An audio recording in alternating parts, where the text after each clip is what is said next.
So, there were experts that analyzed the Harambe incident, and people that don't understand the Harambe incident. For many years, and there seemed to be a surge of this about maybe 5 or 6 years ago, and going back further, about children getting ripped to bits by zoo animals because their parents are imbeciles. There was an incidence of teenagers being mauled by a Siberian tiger. I believe it was at the San Diego Zoo, and they had to kill her being the tiger.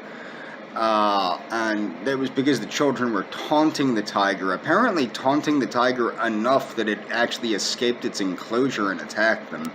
So they had to be doing something to piss off a tiger bad enough that it escaped its enclosure and attacked them. And then there was the incident, I believe it was in Pennsylvania, where this idiotic woman was dangling her child over a wild dog, an African wild dog enclosure, and the kid fell in, and it was ripped to bits by a pack of African wild dogs. And then there was the incident of Harambe, which started the alt-right. Now, the reason I'm making this video is when I was made aware of the alt-right, it was on social media, and it was a whole bunch of Harambe memes, okay? Now, I had no idea what the hell this nonsense was. The alt-right is a flop, ultimately. It is a flop. But I thought it would be great to honor the memory of Harambe, who did nothing wrong. And actually, what's funny is the analysis by a couple of experts, whoever these experts are, I don't know, but you don't have to be an expert to see that this gorilla was not trying to murder the child. He stood him up and, was holding his hand and, walking him through the water. He wasn't trying to drown the child. In fact, it looks like he was trying to save the child in reality. And he was shot down in his prime by the authorities. Okay, think about that. A gentle giant, a large vegan gorilla. What's more peaceful than that? Okay? And I mean, if you introduced marijuana into his habitat, I guarantee you he probably would have been token with the best of them. But my point is people might know this.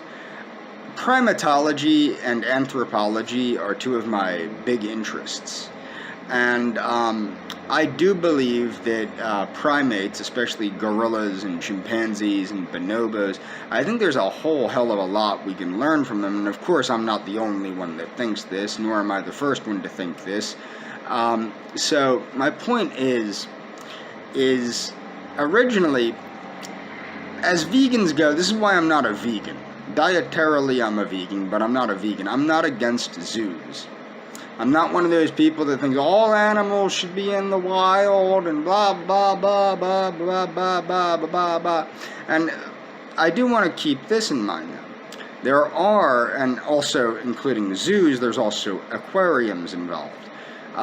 There's been numerous attacks by killer whales that have been driven insane by captivity. There's been a number of sharks that went crazy because they were in captivity. There's a big difference between an ocean and a jungle. You can make an enclosure similar to a jungle, and you can make things a certain degree comfortable for primates and tigers and cheetahs and monkeys of all sorts and giraffes and stuff like that. But what you cannot do is you cannot make a tank comfortable for an orca or a dolphin or anything like that. It's not gonna happen. It's not enough space for something that's that large, that is used to moving at certain speeds and things like that. It will go crazy, as has been proven time and time again. In fact, I don't know if anybody that watches my channel is old enough to remember the show Flipper, but one of the dolphins that played Flipper, she actually committed suicide by drowning herself. And that was a sad, sad incident.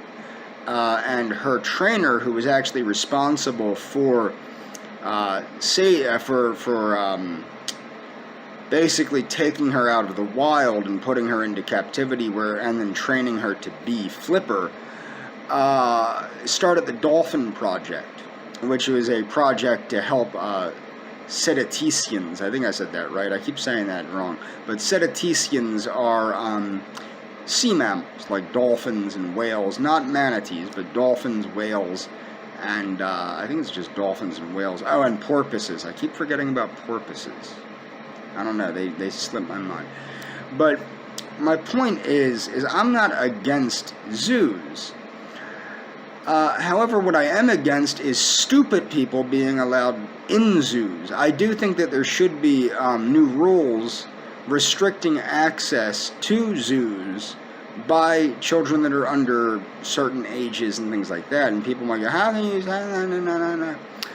Zoological gardens are not, they're not just meant for the public to enjoy. They're also educational institutions.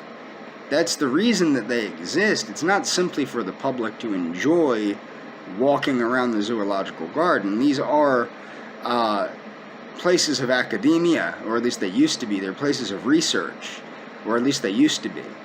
And I think that's a big problem, is you have stupid people ruining zoos for the rest of the public. Like what happened with Harambe was the mother of the child was not watching the child, and it wandered into the gorilla enclosure, and people go, well, that's it should have been more closed off, and the child should have been in a stroller or on one of them leashes. You know what I mean? One of them child leashes to keep the kid out of the gorilla enclosure. I do disagree with the shooting of Harambe. I mean, I think it was ridiculous.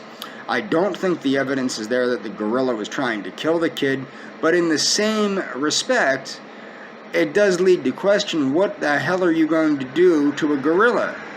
And it is justifiable in some ways to have shot the gorilla after the child got in the enclosure, but the problem is the child should not have been in the enclosure, first off.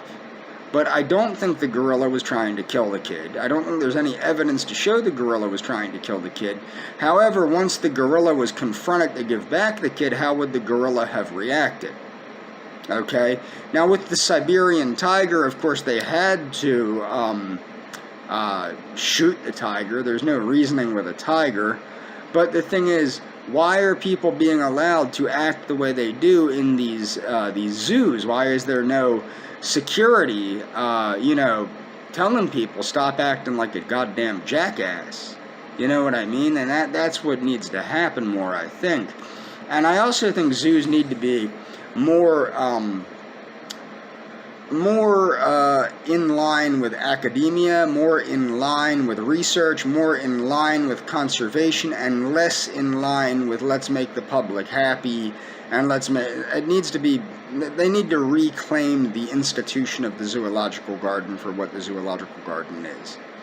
And that's all for this video. Do follow the links in the description, though. There's a lot of links. Actually, no, it's not all. There's a lot of links to Coco the gorilla and the other incidences I mentioned. Coco the gorilla is very interesting. She's the gorilla that learned how to sign. Her IQ was reasoned to be about 85. Very interesting on emotion, and then, like, people might understand more clearly what I mean about how there's more to the whole picture of what makes something a human, or even in this case a higher primate, than merely intellect, merely the measurable IQ. And I think that if people took the time to see Coco's videos and interactions with people and some of the things that she had said, it might help people understand where I was coming from in that video. And that's all for this video.